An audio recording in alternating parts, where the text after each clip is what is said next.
Assalamualaikum warahmatullahi wabarakatuh. Perkenalkan, nama saya Hajar Muhammad Nur. Saya merupakan mahasiswa ilmu komunikasi di Universitas Aisyah Yogyakarta. Nah, pada saat ini di hadapan kalian Anda dapat melihat saya. Saya ingin mempresentasikan seminar hasil penelitian saya, dan ini merupakan proposal yang ingin saya presentasikan pada kesempatan kali ini. Adapun judul proposal saya yakni pendekatan komunikasi antar pribadi dalam proses trauma healing pasca gempa Kota Palu. Atau Anda bisa membaca bahasa Inggris di bawah kalau Anda bisa memahami arti yang tertulis di situ.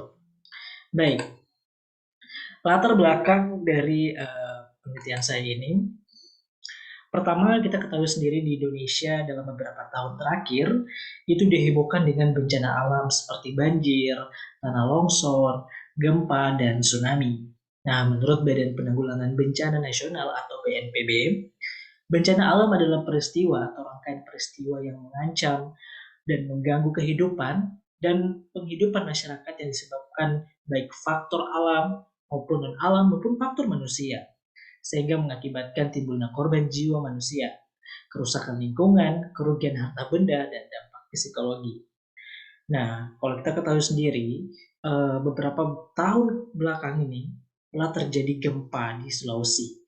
Nah, ini dicatat di dalam BMKG pada gempa bumi tektonik telah terjadi di Kabupaten Donggala, Sulawesi Tengah pada hari Jumat 28 September 2018 pada jam 17 atau jam 5 lewat 2 waktu Indonesia Barat dengan kekuatan magnitudo 7,7 dengan kedalaman 10 km. Artinya dengan kedalaman 10 meter ini berarti guncangan yang cukup besar.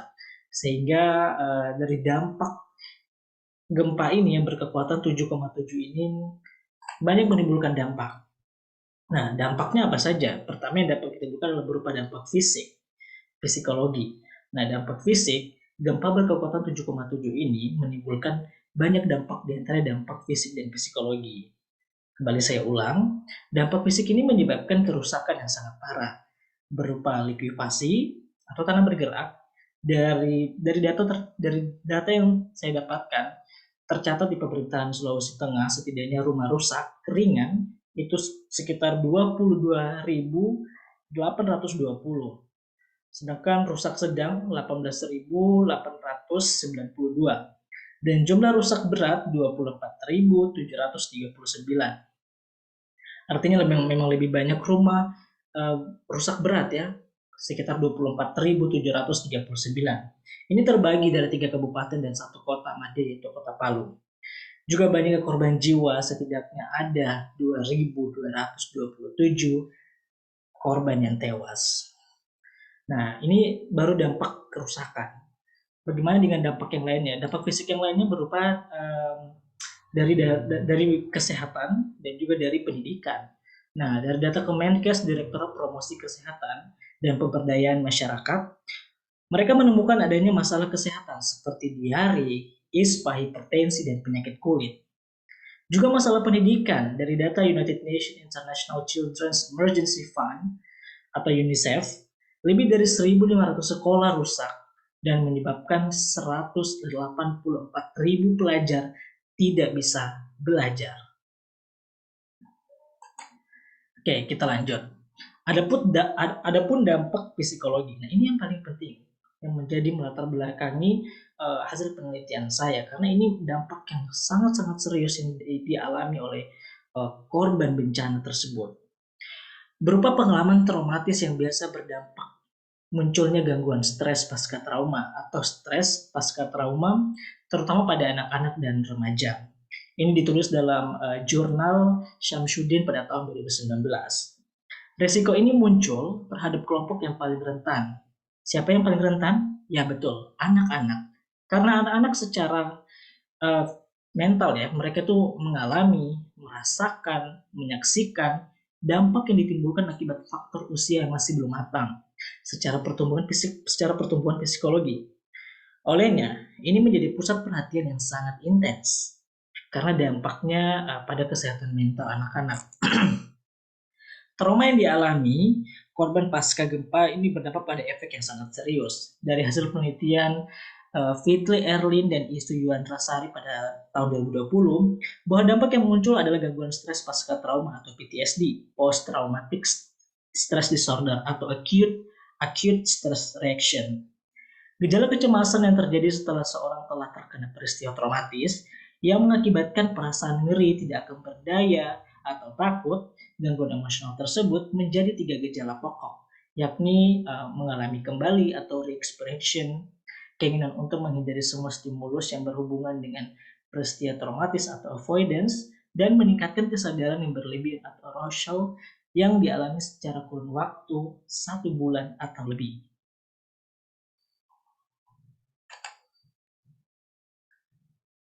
Nah, dari dasar permasalahan tadilah, saya mengangkat judul yang tadi saya sudah jelaskan di awal, karena anak-anak inilah yang paling rentan akan terkena dampak dari bencana gempa yang terjadi di Kota Palu tersebut.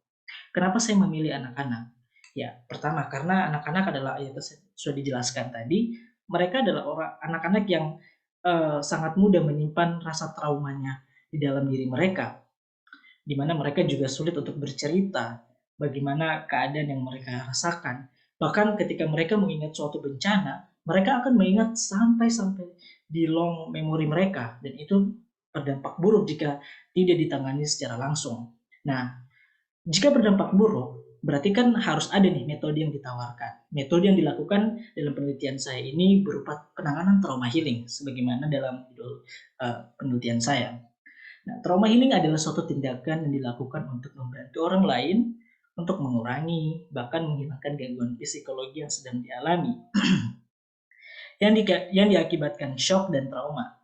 Trauma healing ini menjadi metode yang sangat tepat untuk diberikan kepada anak-anak karena anak-anak itu sulit menceritakan kecemasan dan ketakutan yang dia alami. Olehnya, perlu membangun komunikasi yang lebih intim agar anak-anak dapat bercerita dengan tenang. Nah, bagaimana sih cara membangun komunikasi yang intim itu? Nah, ada metode yang ditawarkan dalam ilmu komunikasi, yaitu komunikasi antar pribadi. Nah, komunikasi antar pribadi adalah indikator pendukung penanganan trauma healing. Tan dalam buku Alo Liliweri mengemukakan bahwa komunikasi antar pribadi adalah komunikasi tatap muka antara 2 orang atau lebih. Komunikasi yang efektif adalah komunikasi yang memberikan respon atas keadaan tersebut. Olehnya, ditandai dengan adanya sikap saling memperhatikan, saling memahami, penuh pengertian dan keakraban.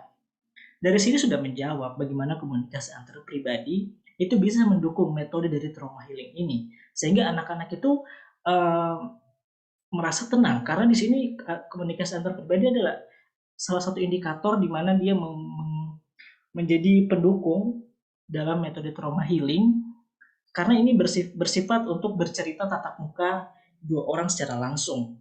Nah, biasanya kalau komunikasi yang baik itu didasarkan dengan saling memperhatikan, saling memahami, penuh pengertian dan keakraban.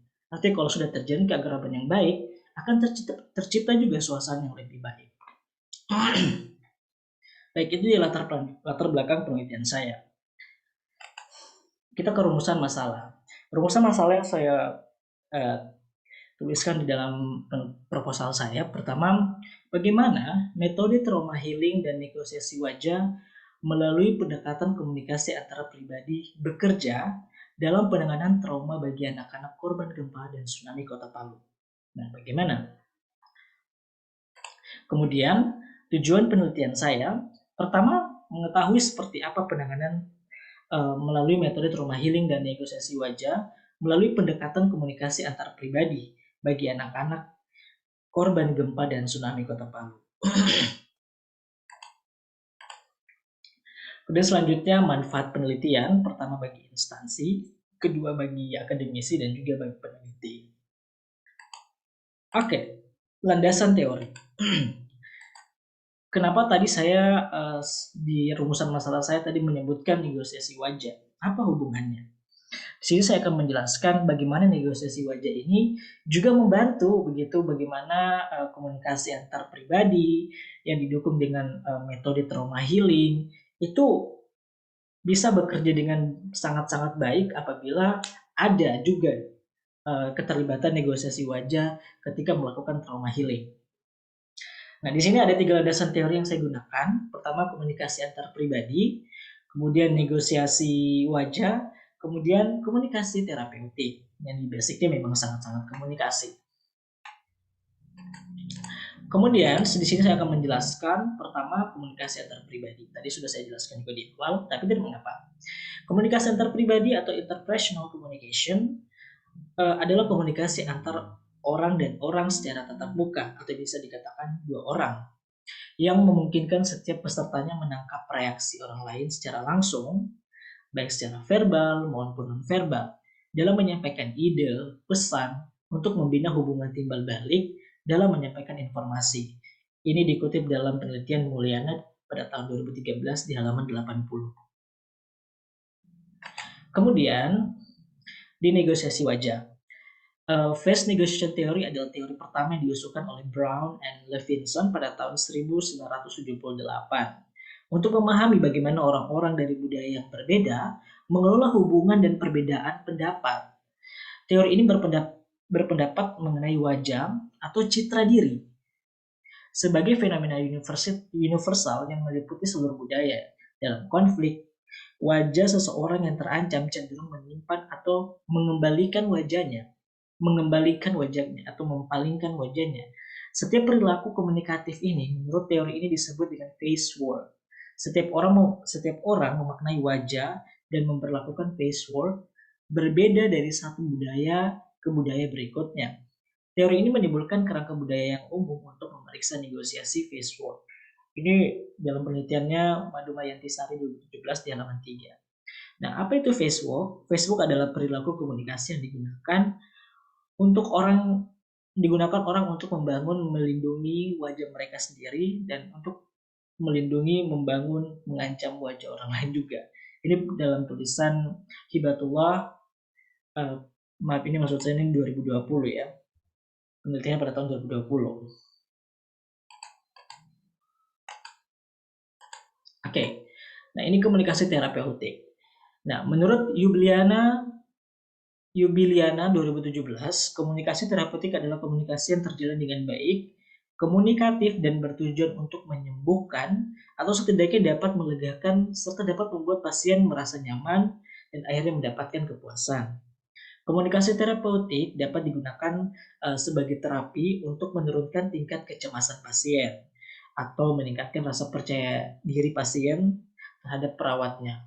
Dengan pemberian komunikasi terapeutik diharapkan dapat menurunkan tingkat kecemasan bagi pasien karena pasien merasa bahwa interaksinya dengan perawat merupakan kesempatan untuk berbagi pengetahuan, perasaan, dan informasi dalam rangka mencapai tujuan perawatan yang lebih optimal sehingga proses penyembuhannya akan lebih cepat. Ini tertuang dalam penelitian Stewart dan Sunden pada tahun 1995. Adapun penelitian terdahulu, saya menggunakan ada beberapa penelitian terdahulu. Pertama dari Muhammad Hafiz Fuad Traya dalam jurnalnya dengan judul Komunikasi Terapeutik Islam sebagai Penanggulangan Problematika Psikologi Siswa-siswi Madrasah. Penelitian yang mengeksplorasi bagaimana komunikasi terapeutik Islam dapat mengatasi masalah yang dihadapi oleh siswa masalah psikologi. Penelitian tersebut menjadi rujukan untuk penelitian ini tentang bagaimana menggunakan teknik komunikasi yang efektif dengan pendekatan penguatan nilai-nilai Islam terutama pada saat kondisi jiwa yang sedang sedih karena trauma, maka bagi umat muslim bertawakal adalah obat untuk segera bergegas mendapatkan ketenangan dalam menghadapi ujian hidup. Ini kalau dari perspektif penelitian Islam ya. Kedua adalah dari etik ajar. Oke, penelitian terdahulu dari masih di sini ya. Oke. Kedua dari etik ajar Peter ini 2017 dalam jurnalnya berjudul Komunikasi Terapeutik dalam Konseling.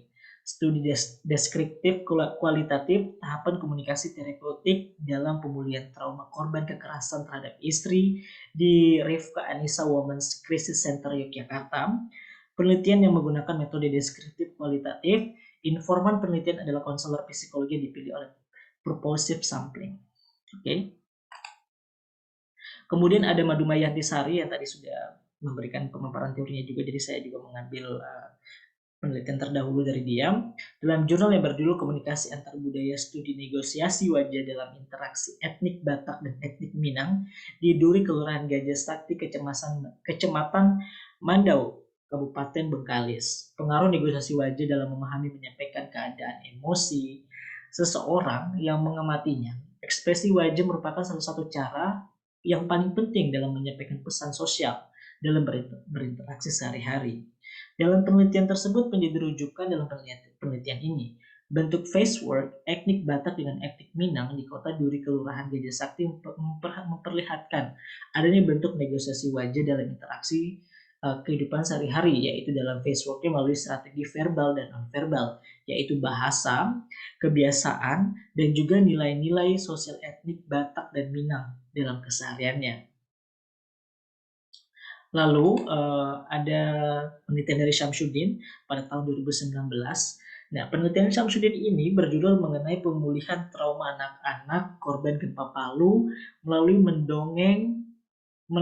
metode mendongeng, mengatakan bahwa pemulihan trauma kepada anak-anak pasca bencana bertujuan untuk mencegah munculnya gangguan psikologi yang lebih berat. Selain itu, memberikan pelayanan psikologis yang intensif baik secara individu, kelompok maupun komunitas bagi korban bencana dapat meningkatkan ketahanan atau resiliasi sehingga kelak anak-anak menjadi lebih tangguh dan siap menghadapi permasalahan yang ada. Namun proses pemulihan ini membutuhkan waktu tidak instan dan harus melihat sumber daya yang memadai dan profesional seperti psikolog, pekerja sosial, dan pekerja kreatif dan relawan-relawan yang lain. Salah satu metode pendekatan yang selama ini digunakan untuk pemulihan trauma korban gempa khususnya anak-anak dengan mendongeng.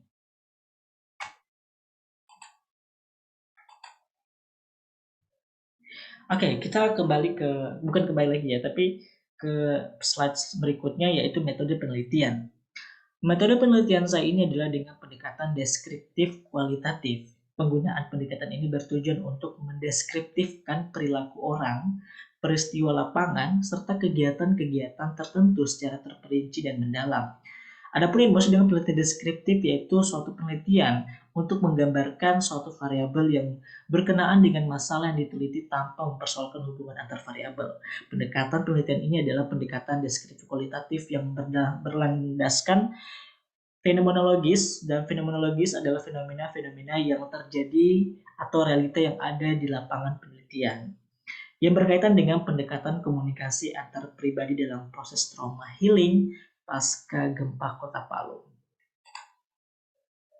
Nah, menurut Bogdan dan Taylor yang dikutip oleh Lexi, penelitian kualitatif adalah prosedur penelitian yang menghasilkan data deskriptif berupa kata-kata tertulis atau lisan dari orang-orang dan perilaku yang diamati.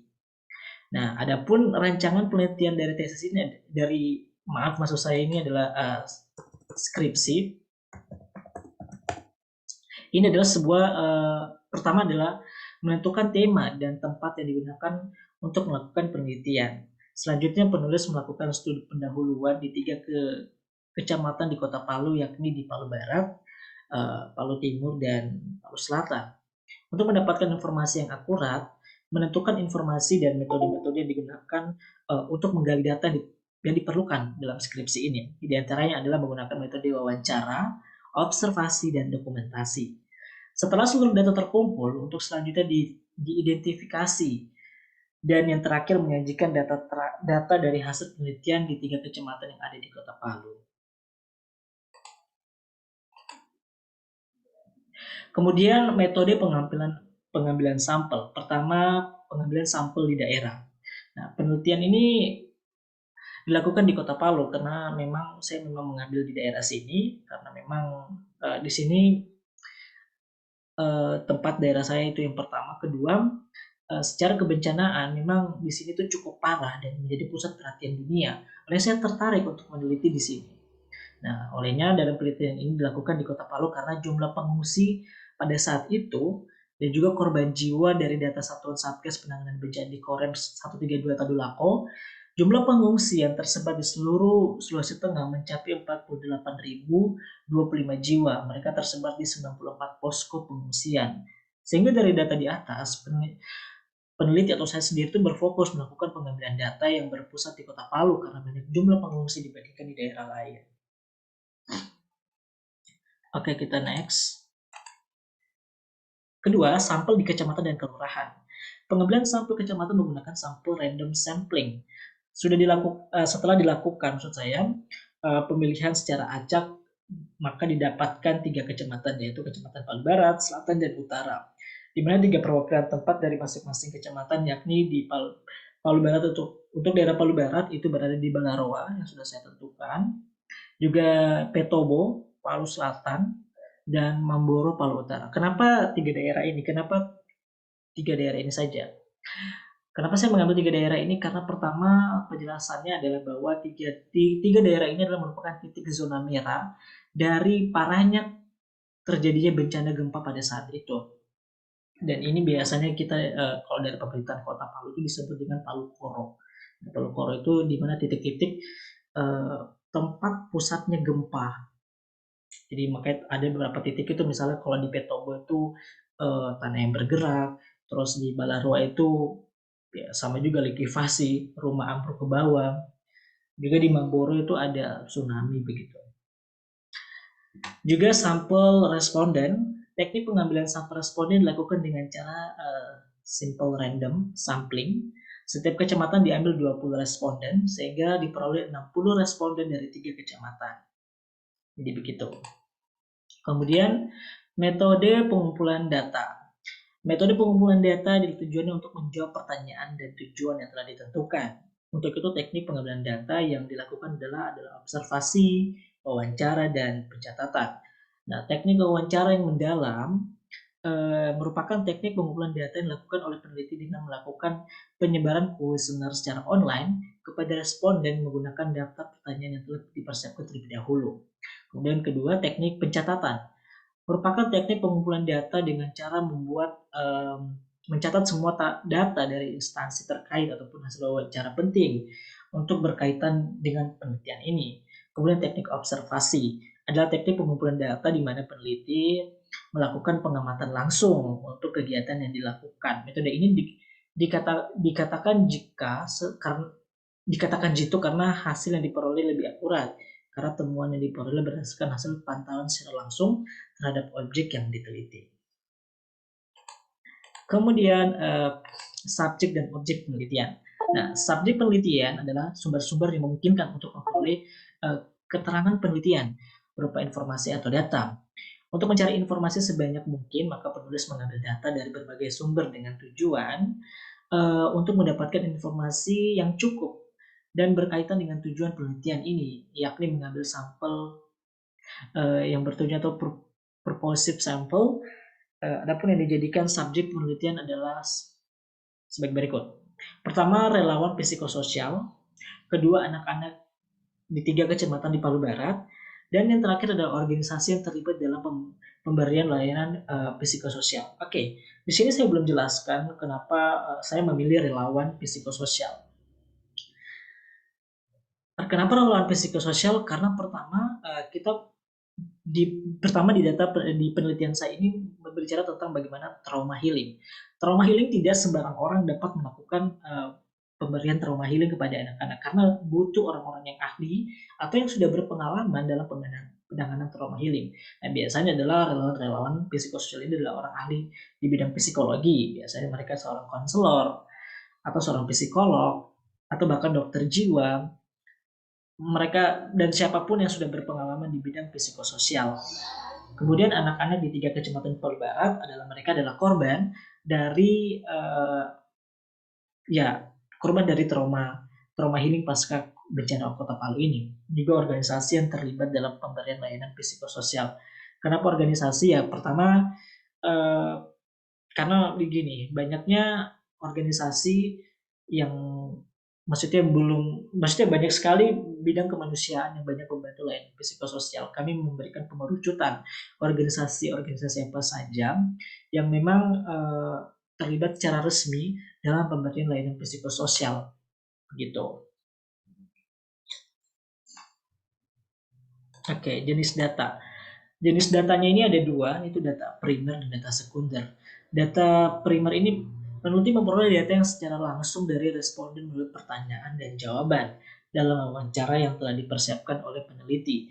Data primer adalah data meliputi faktor-faktor budaya, sosial, pribadi, serta psikologi. Jadi sangat cocok untuk penelitian eh, trauma healing ini.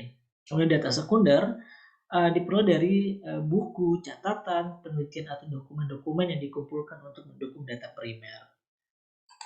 Kemudian identifikasi variabel. Variabel bebas itu ada komunikasi interpersonal dan teori negosiasi wajah. Variabel terikat atau variabel Y itu anak-anak korban gempa Palu, relawan psikososial. Kemudian variabel moderasi atau variabel X yaitu trauma healing bagi anak-anak pasca bencana. Baik, itu saja pemaparan yang saya dapat berikan di dalam presentasi kali ini. Namun sebelumnya saya ingin menjelaskan lagi kenapa pada akhirnya saya harus meyakinkan bahwa penelitian ini tuh harus saya lakukan.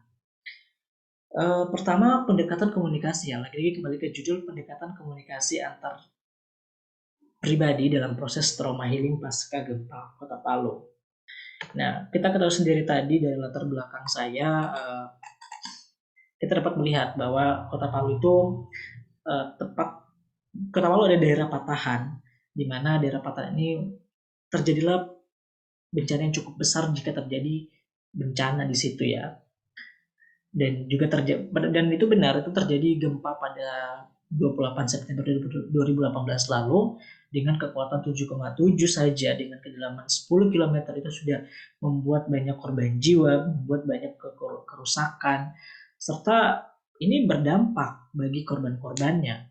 Nah, korban-korbannya di sini saya berfokus memang pada anak-anak karena memang anak-anak inilah yang lebih lama menyimpan trauma yang ketika dia alami ketika sesudah bencana. Bahkan setelah bencana dari 1 hari 2 hari kemudian pasti dia akan ingat terus, bahkan dia tidak mau mengingat lagi. Mungkin kalau orang dewasa itu dia akan pelan-pelan dia akan mencoba menghilangkan rasa traumanya atau bahkan bisa menghibur dia secara dengan sifat yang sudah dia tahu begitu, dengan cara seperti apa yang sudah harus dilakukan. Nah, berbeda dengan anak-anak itu butuh tuntutan, butuh butuh bimbingan maksud saya, butuh bimbingan dan harus dituntun begitu untuk bagaimana mereka menangani trauma yang mereka rasakan begitu. Nah, olehnya di sini menggunakan metode trauma healing. Trauma healing ini berupa metode misalnya bercerita, mendongeng, bernyanyi, dengan bermain, atau bahkan menonton, membaca buku, menulis, atau menggambar, atau dalam bahasa psikologinya ada juga masalah pokoknya menggambar itu bagian dari seni ya, seni dalam penanganan trauma healing. Olehnya inilah urgensinya begitu. Karena urgensi dari penelitian saya itu ya anak-anak tadi ini memang harus diberikan penanganan seperti itu karena tidak main-main. Ini gempa ini baru sekitar mau jalan 5 tahunan setelah dari tahun 2018 kemarin. Dan tentunya masih sangat sedikit begitu ya orang-orang bisa memahami bagaimana penanganan trauma healing. Dan harapannya dari penelitian saya ini bisa memberikan gambaran bahkan pemahaman mengenai informasi bagaimana penanganan trauma healing bagi anak-anak. Ini tidak terjadi pada bencana-bencana saja, tapi bagaimana dengan trauma-trauma yang lain. Ini juga bisa digunakan penanganan trauma healing bagi anak-anak gitu. Nah, tentunya trauma healing ini dilakukan dengan dua pendekatan. Pertama, komunikasi antar pribadi atau interpersonal. Ya, komunikasi interpersonal itu kita bercerita dua orang. Nah, ini lebih kayak mendekatkan, lebih membangun hubungan yang lebih intimate atau lebih intim. Ketika hubungan kita sudah lebih intim, maka secara leluasa anak juga akan sangat mudah untuk menceritakan masalah apa yang dia alami atau apa yang dia rasakan. Kemudian, tentu tadi saya telah membahas negosiasi wajah. Apa hubungannya begitu? Kita ketahui, Kota Palu ini, Indonesia ini punya ragam budaya yang berbeda-beda. Kita punya kebiasaan yang berbeda-beda di setiap daerah. Kita punya gestur dan gaya bahasa yang berbeda-beda. Jadi kalau misalnya ada relawan yang tadi menjadi subjek dan objek penelitian saya, mereka tidak memahami bagaimana melakukan negosiasi wajah kepada anak-anak pada saat melakukan trauma healing. Nah, kan di Kota Palu juga punya budaya sendiri. Makanya adanya negosiasi wajah untuk perlu diketahui para relawan tadi biar mereka tahu bagaimana nih penanganan trauma yang cocok untuk anak di Sulawesi Tengah, untuk anak di Kota Palu begitu. Sehingga ini akan memudahkan pelaksanaan proses trauma healing ketika dilakukan di lapangan. Semoga penelitian ini dapat membantu teman-teman semua, para relawan, para siapapun yang terlibat dalam relawan psikososial. Semoga ini penelitian bisa berdampak baik bagi saya sendiri dan juga bagi orang lain. Terima kasih, semoga dari konten saya dapat bermanfaat. Adapun jika ada kesalahan dan juga banyaknya kekurangan dalam penyampaian materi ini, saya mohon maaf. Dan tentunya saya mengharapkan komentar yang lebih banyak dan juga masukan yang lebih banyak mengenai penelitian saya. Terima kasih. Saya ucapkan wassalamualaikum warahmatullahi wabarakatuh.